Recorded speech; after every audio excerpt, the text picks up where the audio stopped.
fully a member of the category horse, and is therefore, in a sense, one with every other horse, because they're all horses, is also a true statement.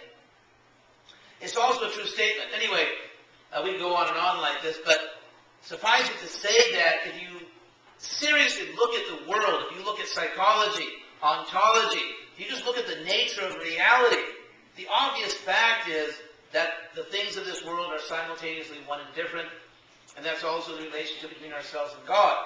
Prabhupada is emphasizing this because this is the part of the Gita where Krishna himself emphasized it, and I'll just wrap up by explaining that.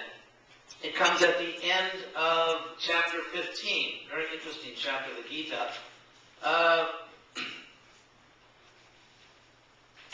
Actually, so many interesting things in the Gita that you got to stop somewhere.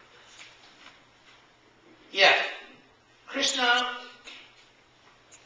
in chapter 15, text 16, Krishna begins a new paragraph. There are really paragraphs in the Bhagavad Gita. They're not, you don't see them visually in our books, but there are paragraphs. And so Krishna begins a new paragraph, a new subtopic at 15.16, where he says, Dvavinau Purusha Loke Charas Chakshariva Cha Charak Sarvani Bhutani Kutasto Charaiva Cha. I'm sorry, Kutasto Charuchate. Krishna says there are these two kinds of souls in the world. There are these two souls in the world, which Prabhupada translates the fallible and the infallible. Krishna says, look at the perishing and the unperishing, or the fallible and the unfallible. There are these two souls in the world. And Krishna says that all creatures are fallible or perishing because all creatures, practically, almost all creatures, have adopted a false identity, taking the body to be the self. And so forth. And therefore that persona, if you think of the word not person, but persona. Persona means an identity which a person can temporarily adopt. So the persona, the identity which we have now adopted, will perish. Whether the identity is American or Timbuktuvian or male or female or, whatever kind of body you got this time around. That identity is temporary. However, Krishna says, Kutastha, literally the one who stands at the peak. The one who stands at the peak, literally. Prabhupada translates here in oneness. The Kutastha is unperishing. The Kutastha is because there is the one who stands at the peak of understanding. The one who is enlightened has discovered his or her eternal identity. Now, Krishna goes on to say, having established that there are these two kinds of souls, not two kinds of souls, but really souls in two different conditions. Krishna then says, Uttama Purusha Tvanya. However, Krishna says, however, the Supreme Person is someone else.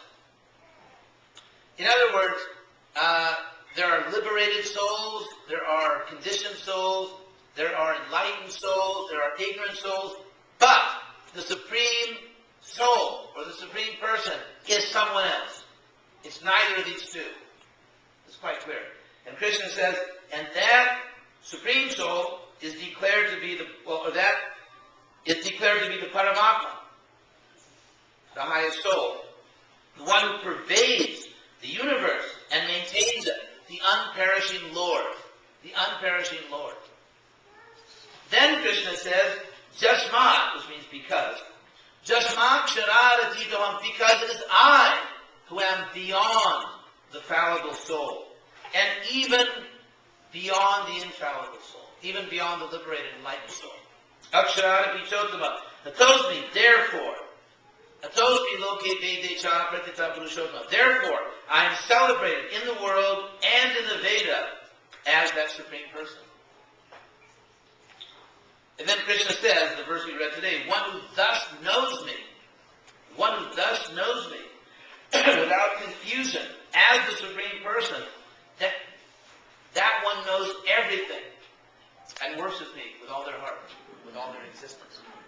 So Krishna has made this point very clearly, and then someone may doubt, well, that's just the Bhagavad Gita. Then Krishna says, Iti Guyadamam Shastra. This is the most advanced scripture. This is the most advanced scripture. Iti Guyadamam Shastra. Idam Tam Mayana, which I've today spoken to you. Etad Bhava Dimansya. One who understands this actually has understanding and has done their real duty. So, this is a very beautiful part of the Bhagavad Gita.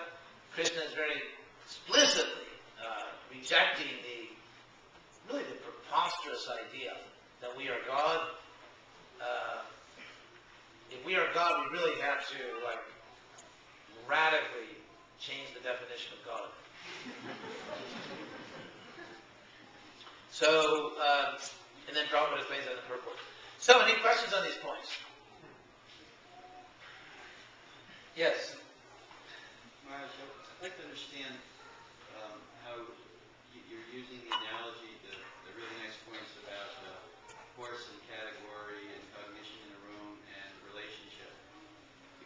How that would be used to diffuse the mind-body argument, because basically what they say, it seems like the bottom line is that very perception of the category of horse or relationship, that very perception is illusion. So I understand that you're using it to establish the reality that there's diversity and oneness.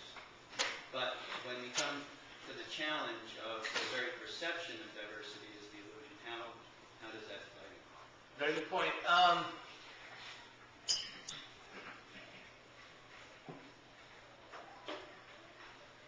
Mayavadis also get out of the way when the horses are coming.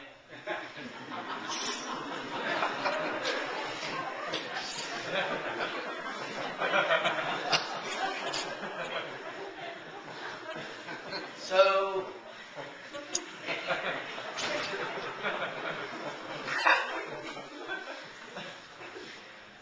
interestingly, Shankara did not say the world doesn't exist. Shankara, it's interesting because it's often the case, as we've seen even close to home, that the followers of a great leader, some of the followers of a great leader will be even more radical or more severe on certain points than even their teacher. And this was actually the case of Buddha. Interestingly, this point I always make that when Buddha first began his preaching career in Benares, near Benares in a deer park, sort of, I guess it was kind of one of the original ancient petting zoos or something. But anyway, the second sermon that he gave is called the sermon or the lecture on the non-existence of the self. And what's interesting is he doesn't say the self doesn't exist. So the followers, or at least some of the followers of Buddha, went way beyond their teacher in denying the existence of an individual self. In the same way, it's known by scholars that followers of Shankara went beyond their teacher in insisting on the irreality of the world. The world is not real. So Shankara, of course, is considered even by academics as a closet Vaishnava. Because, of course, he wrote his Gita Mahatmya, in which he just very devotedly worships Krishna as the Supreme Lord. And although Shankara says that even, or his followers said even categories like Ishwar, the Lord, ultimately are illusory, but they're useful for now, Shankara shows real devotion. And how could he really be so devoted to an illusion if he's an enlightened person? And also, Shankara didn't deny the world is real. Shankara admits that the world is really here. He doesn't say the world isn't here. He simply says that we don't see it properly. We're not seeing it properly. We're mistaking it. We're taking it for something else, but it's actually here. So the idea that actually neither the Buddhists nor the impersonalists say the world is not here. That's an idea which I think only exists among us, that they think that. In fact, the Buddhists, for example, explicitly rejected the idea of nihilism, which means that nothing exists, or the world doesn't exist. So Shankara accepts the world is here. He's simply saying we're not seeing it properly. And then if we see it properly, we'll see that actually everything is Brahman.